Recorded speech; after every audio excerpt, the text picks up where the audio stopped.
Burger King ont sorti des nouveaux produits en collaboration avec Stranger Things parce qu'il y a la nouvelle saison qui est sortie, du coup ils ont sorti des nouveaux produits, mais on va aussi tester les autres produits de supermarché exclusifs Stranger Things. On a par exemple cette pizza, les glaces qu'on retrouve dans la série, les Scoop Ahoy, ensuite une glace spéciale Burger King, un nouveau burger, un deuxième burger et un lot de sauces. Laissez un pouce, abonnez-vous. Et en premier, la pizza Stranger Things Mac and Cheese. Alors je sais plus si dans la série il y a une pizza Mac and Cheese ou un truc comme ça. Et bien sûr, je l'ai déjà cuite. C'est vraiment, en fait, une pizza avec des pâtes et du fromage. Ok, style mac and cheese. Est-ce que ça vous donne envie? Moi, non. Ça sent vraiment le mac and cheese, en fait, à l'odeur. Est-ce que vous faites partie de ceux qui découpent au couteau ou au ciseau? Parce qu'en vrai, découper les pizzas au ciseau, c'est incroyable. Eh ben, regardez ça. Est-ce que ça vous fait envie? Bon, ça ressemble à une pizza surgelée basique avec des pâtes par-dessus. Goûtons. J'ai cuit ça 10 minutes. Ça m'a coûté 5 €. Me sens un peu souillé quand même pour une pizza surgelée. Bon, après c'est spécial édition, bref.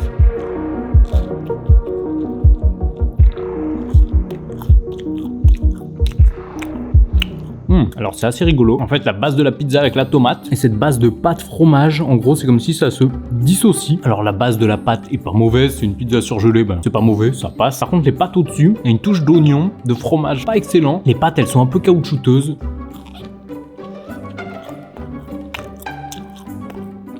Écoutez, est-ce qu'avec cette pizza je me régale? Non. Est-ce qu'elle est dégueulasse? Non. Est-ce que je la recommanderais? Est-ce que je rachèterais ça? Non. Pour 5 € ça fait chier. Bon, je vais mettre un 4. 4 sur 10. Très moyen. Et on passe à la deuxième pizza, la Royal California. Déjà, ça fait plus envie. Le packaging est cool. 5 €, ça c'est pas cool. Et c'est déjà prêt. Écoutez, je sais pas ce que vous en pensez, mais cette part de pizza déjà me donne beaucoup plus envie. On a le petit jambon ici, ça je sais pas ce que c'est, les champignons aux herbes on dirait. Je pense qu'ils ont sorti une dégueulasse et à côté ils ont voulu quand même en sortir une bonne pour que les gens rachètent un minimum. Ah oui, le petit champignon persillé là vous voyez, ça donne un bon petit goût, le jambon est pas dégueu. La pâte on dirait un peu une pâte à pain épaisse, elle a un bon goût assez neutre qui laisse la place au reste. Les herbes font vraiment la différence. Vraiment une bonne pizza surgelée pour 5 €, ça reste quand même une douille, mais elle est mangeable, ça peut se savourer devant la série, ça peut faire l'ambiance. Et là pour le coup, autant la mac and cheese elle était vraiment pas top, autant celle-là, ça passe large, il y a moyen de se régaler. Allez, ça prend un 7. C'est pas la meilleure que j'ai mangée, mais un 7. Et allez, on passe au pot de glace Stranger Things, les Scoop Ahoy. Alors je crois que c'était, je crois que les personnages c'est à un moment donné au début de la saison, je sais plus 3, c'est des glaciers où ils travaillent dans un truc de glace, ouais je crois que c'est ça. Et du coup, ils ont sorti 4 pots de glace dédiés à la série, franchement c'est top ça, c'est un beau style en plus. On a 4 pots de glace. Première version, The Mind Void, la menthe du vide. Ok. Regardez cette glace là déjà. Une petite odeur de menthe mais pas trop marquée. Pourquoi c'est rouge un peu? Allez. Une glace crémeuse mais pas trop, qui font vite en bouche. Le petit bout de chocolat, très très bon. Alors très très bon. Il ajoute de la texture, une petite touche de chocolat. Dans la glace en fait qui est déjà sucrée, le chocolat il ressort assez amer. Et ouais, on a une petite touche de fraise. En fait juste là, je sais pas si vous le voyez, c'est un peu rouge. Une bonne glace crémeuse avec un fond de menthe, mais pas très fort. J'aurais voulu plus de menthe, mais pour ceux qui sont pas trop fans de ça, c'est sûr que ça passera. Pour moi, ça mérite. C'est pas la meilleure glace non plus. Je vais mettre un 6. Allez, deuxième glace, Triple Shock Shadow. Triple chocolat, ombre triple chocolat. Je sais pas, 5 € aussi. 5 € chaque pot de glace, c'est un peu cher. Et je crois que c'est vraiment le prix en gros de ces pots de glace. Ben & Jerry's, Häagen-Dazs, ça c'est 4-5 €.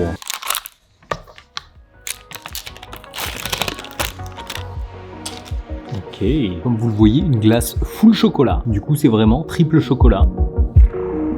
Hop. On dirait qu'il y a des petits morceaux. Je sais pas. Un poil de Toulouse. Oh, excellent. En gros, il y a des petits morceaux, je sais pas si vous les verrez. Ces petits trucs blancs. C'est des petits copeaux de chocolat blanc. Et ça ajoute vraiment un petit croquant et un petit goût super bon. Alors, c'est pas la meilleure glace chocolat que j'ai mangée, mais elle est très bonne. Elle passe bien. Ça mérite. Allez, 7.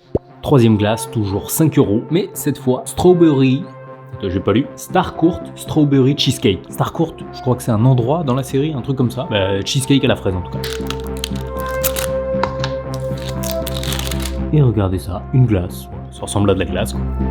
Hop, avec un petit bout de fraise. Regardez ce qui va rentrer dans mon gosier.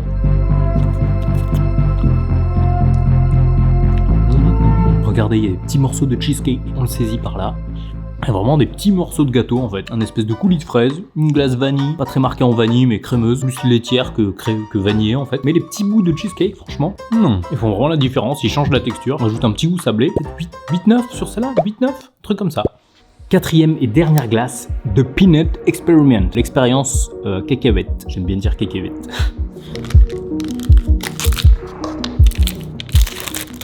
Oh. Ok, ça sent un peu la cacahuète, c'est normal. Il y a des mini cacahuètes, ça apporte de la texture, un bon petit goût. Le goût de beurre de cacahuète mériterait d'être un peu plus intense, je trouve. C'est dommage parce que théoriquement les glaces cacahuètes c'est toujours incroyable. Là c'est bon. Peut-être un peu déçu, c'est un peu léger. Elle manque de punch. J'ai l'impression que c'est une glace qui a pas beaucoup de goût. Je vais mettre 6, dommage.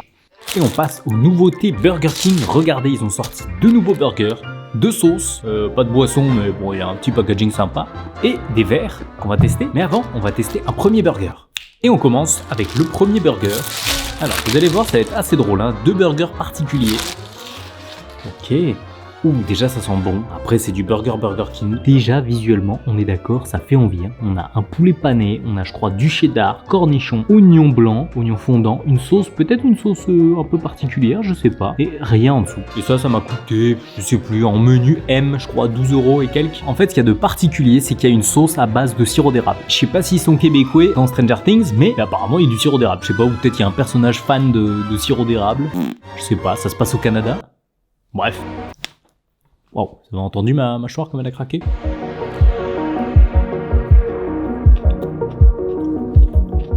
On se foire jamais en fait avec les burgers de Burger King. Ils sont bons. Regardez-moi ça. Est-ce que c'est pas magnifique? Ça fait envie ça. Bien réussi. Le goût de sirop d'érable est quand même très léger. Ça ajoute une petite touche sucrée mais pas trop. Allez, regardez, on va prendre une bouchée là. J'ai l'impression qu'il y a bien de la sauce là. Oh, le poulet pané, il est dingue. Bien crispy. C'est un bon burger bacon. C'est vraiment cette espèce de sauce sirop d'érable Griffith. C'est comme ça qu'ils appellent ça. Et franchement, ça c'est très bon. Ça mérite un 9, facilement. Franchement, très très très bon. Mais voyons voir le deuxième. Et non, pas le deuxième. On va d'abord tester les sauces. Et avant de tester les sauces, regardez ce qu'on a. Des verres collector Stranger Things. Comme on voit affiché derrière, il y a 5 verres particuliers. Est-ce que j'ai reçu les meilleurs verres? Ça fait toujours plaisir quand même. Et c'est quand même, what the fuck, c'est des verres doseurs en fait. C'est pour cuisiner, c'est pas pour boire. Regardez, moi j'ai eu le Hawkins Heroes. C'est le groupe là des 5 enfants. Je pense que ça doit être ça le nom de leur groupe. Peut-être dans la saison 4 ils en parlent parce que je sais même plus si c'était ça. Deuxième verre. Oh non, je me suis fait douiller. Hawkins Heroes encore. Moi je voulais un autre verre là. Putain, collectionner 5 verres ça part mal. Je vais pouvoir doser ma farine avec. Ok, ça s'empile. On a donc une première sauce, Surfer Boy Pizza. Je sais pas ce que c'est. Sauce à base de concentré de jus d'ananas, goût grillé. Ok. Regardez, je sais pas si vous voyez, on dirait une sauce quand même très liquide. Ça sent une odeur fruitée. Et allez, on plonge la nuggets dans cette petite sauce. Je sens que ça va avoir des saveurs asiatiques. Voyons voir. Ouais. C'est une sauce sucrée, un tout petit peu épicée. Le goût fumé, peut-être. Après, la nuggets prend bien le dessus. Ça enrobe avec un petit goût sucré. Voyons voir avec des frites. Allez, on se trempe lait de frites. Hop, et goûtons. Alors, ça fait très sauce asiatique. Et du coup, ça va bien, très original. Le goût de jus d'ananas, c'est vrai qu'on l'a. On l'a quand même, le goût d'ananas. Le goût d'ananas un peu étrange là. Ça, c'est une sauce. Moi, j'aime beaucoup parce que je trouve ça original. Je pense que c'est pas tout le monde qui aimera ça. Moi, je vais mettre un 7. Mais on a une sauce Vecna. Si vous êtes connaisseur de Stranger Things, dites-moi ce que c'est Vecna. Épicée, tomatée et grillée. Ouh, ça sent le piquant, mais pas trop fort. Allez, on trempe. Regardez-moi cette beauté là. Bien enrobée, j'espère que ça va pas trop arracher. Si ça pique. Vraiment un vrai goût de tomate. Ah, salope.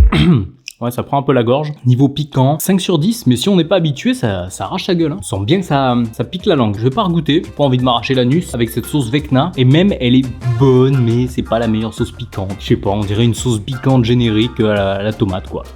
Ça mérite 4, Et avant de tester le dernier burger, le deuxième, on va se tester la glace Burger King spéciale. Alors vous voyez des gaufres, crème de spéculoos, caramel, je vais vous dire. On peut se tremper le waffle dans la glace là. Et regardez la gourmandise. En fait j'ai la bouche chaude et ça c'est froid. Un truc spéculoos avec la petite gaufre, une bonne gaufre vanillée, avec une texture un peu sableuse, c'est pas la meilleure gaufre que j'ai mangée. Ouh, ça régale et en plus c'est assez original d'avoir au lieu qu'un topping éparpillé, un vrai truc, un vrai biscuit à manger avec. Ça mérite 7,5, 8. Un truc comme ça. Et dernier burger, le Under Burger, je sais plus. C'est quoi le monde là à l'envers dans Stranger Things? Il y a un truc comme ça. Upside Down. Ouvrons ça. J'ai ouvert le même burger que j'ai mangé tout à l'heure. Mais tu vois. Voilà, le Upside Down. Il est là. Regardez ça, c'est noir, c'est sombre. Avec un Demogorgon là. C'est sympa le petit packaging. Je mets bien les boîtes dans les fast-food. Franchement, ça a ajouté un truc en plus. Là, ce papier. Bon. Ouh, ok. On a un pain noir, je pense peut-être au charbon parce que ça ajoute pas de goût, des graines de sésame noir, poulet pané, on a cornichons, oignons, cheddar et une sauce. J'ai l'impression que c'est la même chose, oignons frits aussi, très important. Ça c'est la signature Burger King, c'est qu'ils mettent des oignons frits partout. Et franchement, essayez dans n'importe quelle de vos recettes, mettez des oignons frits, ça rend toujours le plat incroyable, le sandwich ou le burger. Franchement, on va voir, je crois que...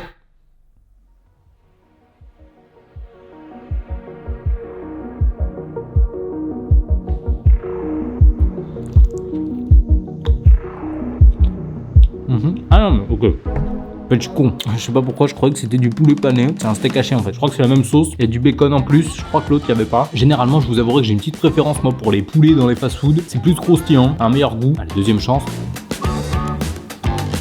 Donc, en fait c'est très bon. Mais vous voyez, regardez bien. Est-ce que vous avez regardé là? Ou là? Ou encore là encore, est-ce que vous avez vu une tomate ou de la salade? Non. Et je trouve que c'est ça qui est dommage dans les burgers bœuf. C'est vraiment les crudités qui font la différence. Là il y en a pas, ça c'est dommage. Après ça reste toujours bon. Après je pense pour rester dans l'esprit un peu dark de Stranger Things, ils ont pas mis de crudité, que de l'oignon du coup. Ça reste un bon burger. Ça me ferait un peu chier quand même de l'avoir commandé, mais ça reste bon. Allez, un 7 et l'autre, je sais plus combien j'ai mis, mais il méritait 9. Voilà, si vous savez s'il y a d'autres produits dérivés Stranger Things, n'hésitez pas à me le dire. On testera pas ça en vidéo. Je vais pas faire une vidéo entière pour tester un produit. Laissez un pouce, abonnez-vous et merci.